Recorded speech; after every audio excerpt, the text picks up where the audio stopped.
Pozdravljeni, dragi otroci, dobrodošli v mojem knjižnem kotičku. Za današnjo pravljico sem izbrala pravljico, v kateri nastopa Snežak. In sicer je pravljico z naslovom Srečen Božič, sneženi mož napisala pisateljica Karla Malherba, za ilustracije pa je poskrbel Fabrizio Zubani. Predlagam, da se udobno namestimo in prisluhnemo pravljici Srečen Božič, sneženi mož. Ko sta se Lovro in Alja zbudila, ju je čakalo veliko presenečenje. Sneg, koliko snega! Sta zavriskala od sreče, ko sta pogledala skozi okno. Kot bi mignil, sta se oblekla in se stekla ven igrat.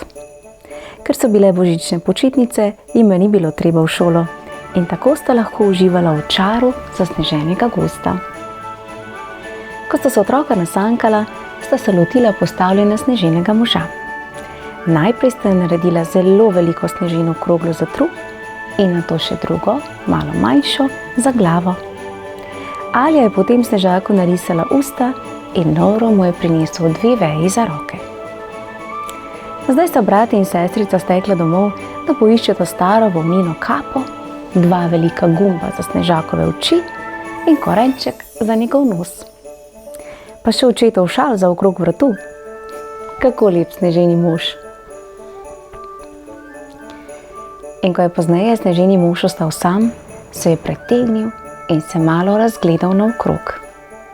Zagledal je zajčka, ki je tekel mimo. Zdravo, zajček, kaj te nosi naokrog po tem mrazu? Ga je vprašal.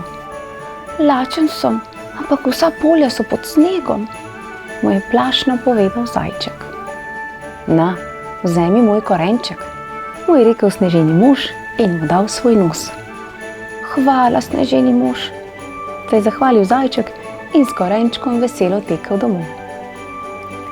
Malo pozneje je Snežak zaslišal čivkanje. Kdo pa tako poje? Je vprašal in se oziral okrog sebe. Z drevesa mu je odgovorila žolna. Jaz poskušam se ogreti. Vihar mi je prejšnjo noč odnesel gnezdo. Na, vzemi mojo volneno kapo, kot nalašč za toplo gnezdo, je rekel sneženi mož. Hvala, res si zlat, se mu je zahvalila žolna in zadovoljno odletela s kapo v kremplih. Nad gozd se je spuščal večer. Čri, čri. Ja, Miška, kaj pa iščeš tu sredi snega?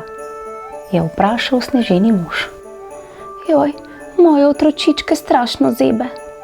Na, vzemi moj šal in jih zavij van, je rekel sneženi mož in ji podal šal.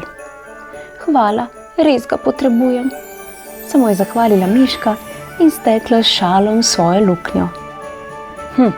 Ja, je premišljeval sneženi mož.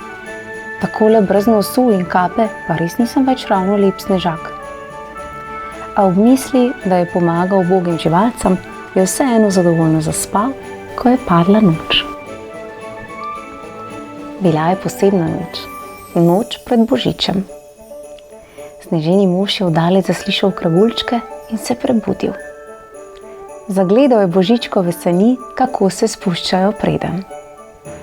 Zdravo, dobri sneženi mož, zelo prijazen in usmiljen si bil s tistimi živalcami, ga je pohvalil Božiček in vstal v sani.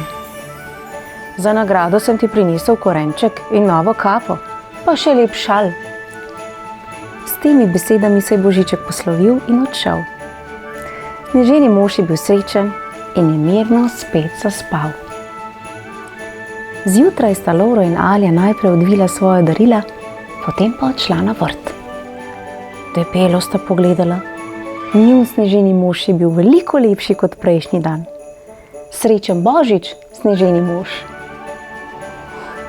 Joj, tale sneženi mož je bil pa res zelo prijazen do vseh ubogih živalic, ki so pozimi lačne in prezeble. Zelo prijazno od njega. Tako, za nami je še ena zgodba o sneženem možu. Na YouTube kanalu Moj knjižni kotiček pa se nahaja še kakšna pravljica s Snežakom v glavni vlogi. Predlagam, da si jo ogledate. do prihodnjič pa en sneženi. Čau, čau!